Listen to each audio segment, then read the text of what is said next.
Bonjour, je m'appelle Léa Bourreau, je suis médecin gériatre au CHU d'Angers et aujourd'hui je vais vous parler du patient âgé porteur d'une sonde urinaire à demeure. Pour commencer, on va remettre un peu de contexte sur qu'est-ce que le sondage vésical. Il consiste en l'introduction d'une sonde urinaire dans la vessie en passant par l'urètre pour permettre d'évacuer l'urine. C'est un geste qui est invasif, qui va être réalisé sur prescription médicale, qui peut être délégué à l'IDE, sauf en cas de premier sondage chez l'homme. Il y a deux types de sondages différents. Le sondage permanent, où la sonde elle doit être laissée en place pour une durée de quelques heures à quelques semaines, qui va permettre l'écoulement permanent de l'urine qui va être recueillie dans la poche. Le deuxième type de sondage, c'est le sondage évacuateur ou intermittent, où la sonde urinaire, elle va être introduite de façon provisoire et ou répétée et puis enlevée dès que la vessie sera vide. La sonde vésicale à demeure, ça représente un matériel étranger dans les voies urinaires. C'est un facteur de risque de colonisation et d'infection urinaire avec une incidence journalière de colonisation sur la sonde qui est de 3 à 10. C'est-à-dire qu'après 30 jours de sondage, le risque cumulé d'avoir une colonisation urinaire, il est de 100 chez les porteurs de sonde. La sonde urinaire, ça va être un facteur favorisant de constitution d'un biofilm qui est un moyen de protection des bactéries contre l'environnement et qui peut entraîner des difficultés de traitement en cas d'affection si le matériel est maintenu. Les infections urinaires nosocomiales, dont font partie les infections urinaires sur sonde, c'est le premier réservoir de bactéries multirésistantes, c'est-à-dire de bactéries résistantes à plusieurs familles d'antibiotiques dans les établissements de santé. Les indications du sondage à demeure, elles sont multiples. Avant de rappeler les indications, je voudrais rappeler que ces indications-là, elles doivent être réévaluées régulièrement et si possible quotidiennement. La principale indication, c'est la rétention urinaire, qu'elle soit aiguë ou chronique.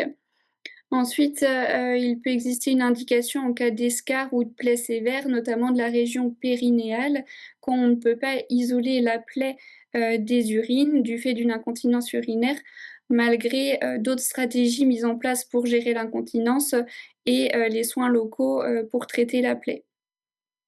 Dans certaines situations particulières, on peut poser une sonde urinaire, notamment pour la réduction de la douleur aiguë sévère lors des mouvements, notamment chez les patients qui vont avoir un traumatisme du bassin ou des hanches.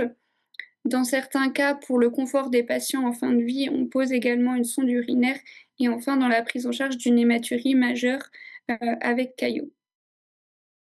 Il existe d'autres indications, mais plutôt chez les patients qui vont être, hospitalisés, dans certaines chirurgies, pelviennes, urétéro-vésico-prostatiques, des, chirurgies qui vont durer, plus de 3 heures, où on a nécessité d'administrer un grand volume, de liquide ou de diurétique. Une autre indication, c'est la mesure de la duresse, donc la mesure du volume urinaire sur 24 heures, quand elle ne peut pas être réalisée par d'autres moyens. Je voudrais rappeler que l'incontinence urinaire, ou la facilitation du travail de l'équipe soignante, c'est en aucun cas des, indications de sondage vésical à demeure. La résistance aux antibiotiques, en EHPAD, elle va être plus importante qu'en ville avec un plus grand nombre de, bactéries multirésistantes. Ça peut être lié en partie à la réalisation de prélèvements qui vont être inappropriés et qui peuvent entraîner une antibiothérapie qui va être, elle aussi, inappropriée. Il faut savoir qu'il y a 25 à 30 des ECBU qui vont être réalisés en EHPAD qui ne seront pas justifiés et donc ça peut entraîner une proportion importante d'antibiothérapie aussi injustifiée, et souvent liée au traitement des colonisations urinaires dont on va revoir la définition juste après.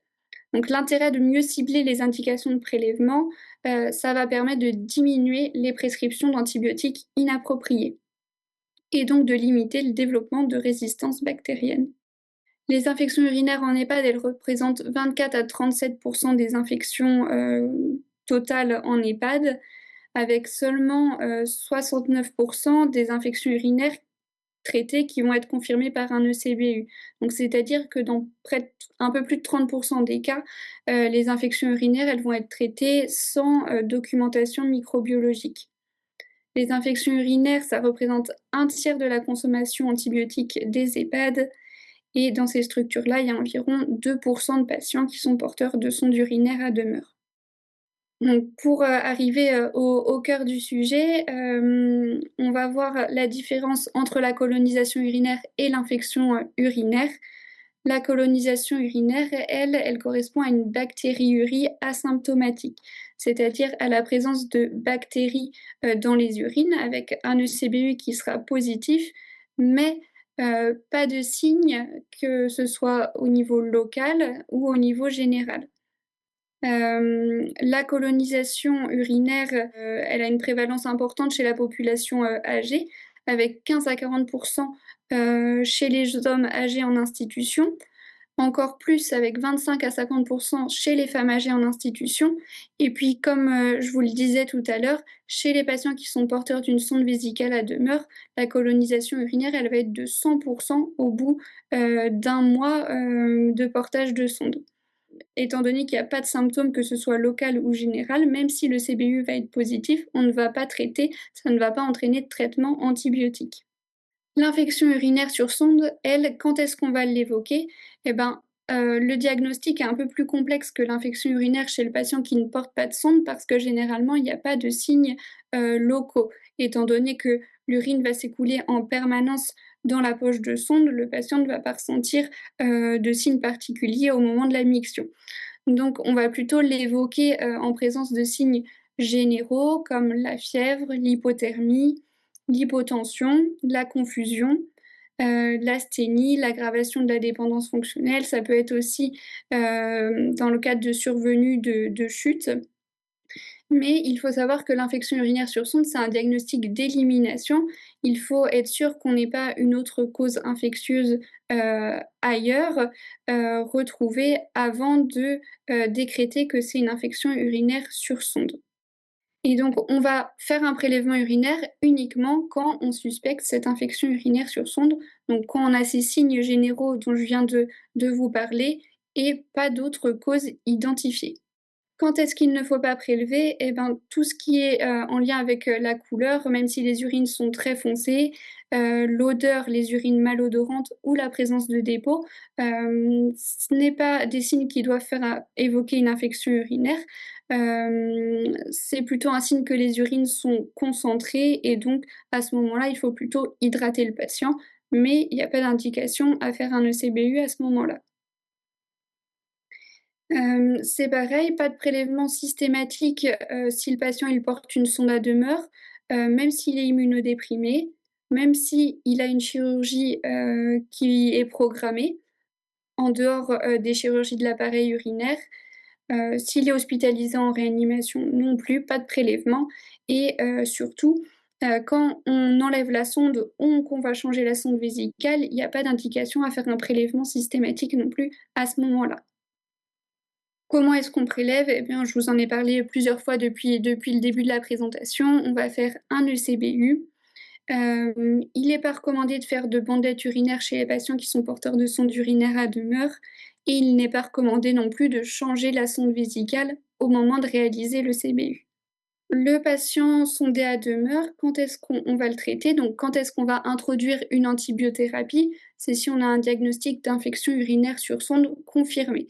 Donc qu'on a une présence de signes généraux, qu'on a un ECBU positif et comme je le disais tout à l'heure, qu'on n'a pas d'autres causes identifiées, que, l'infection urinaire reste le seul diagnostic, pouvant expliquer, les symptômes généraux du patient. On ne traite pas quand on a un ECBU positif, mais aucun signe local ou général, donc quand on a une colonisation urinaire, sauf dans certains cas, très particuliers, notamment les chirurgies urologiques prochaines et chez les femmes enceintes, mais pour lesquelles on est peu concerné, en tout cas dans la population, âgée.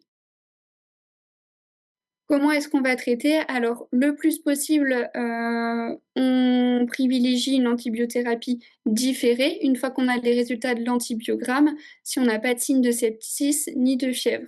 Ça va permettre de pouvoir traiter le patient, avec un antibiotique adapté aux germes qu'on va retrouver sur le prélèvement urinaire dès le départ et ça limite aussi le développement de résistance bactérienne. L'antibiothérapie, on peut l'introduire de manière probabiliste, dans les 12 heures si on a des arguments en faveur d'une infection parenchymateuse, donc si on a de la fièvre ou si on a des signes de sepsis et donc là, ça nécessite un avis médical, assez rapide dans la journée pour introduire, l'antibiotique. Et l'antibiothérapie probabiliste, il va falloir l'introduire de manière plus précoce dans l'heure si on a des signes de sepsis grave, donc d'infection, grave et sévère pour le patient. Les signes à rechercher dans ce cas-là, c'est une hypotension artérielle, une augmentation de la fréquence respiratoire et des troubles de la vigilance, une altération de la conscience, qu'on peut tester avec le score de Glasgow. Donc dans ces cas-là, surtout quand on a ces critères-là, ça nécessite un avis médical urgent, que ce soit auprès du médecin de garde s'il est disponible ou sinon un appel, au 15 à la régulation pour déterminer si, oui ou non, le patient a besoin d'introduire l'antibiothérapie,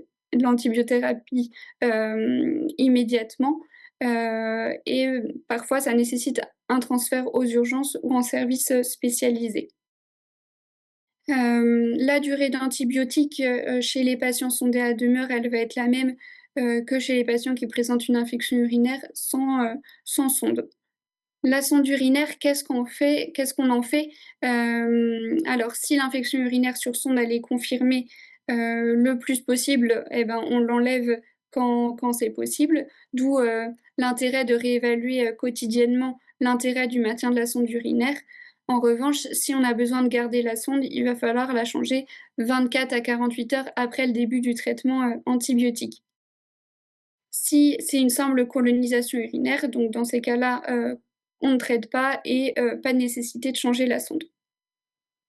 Donc, pour terminer, je vous ai récapitulé les messages clés sur cette diapositive. Je pense surtout que ce qui est important, des signes, visuels, les urines foncées, l'odeur, les dépôts, ça n'entraîne pas de prélèvement. C'est un signe qu'il faut hydrater le patient.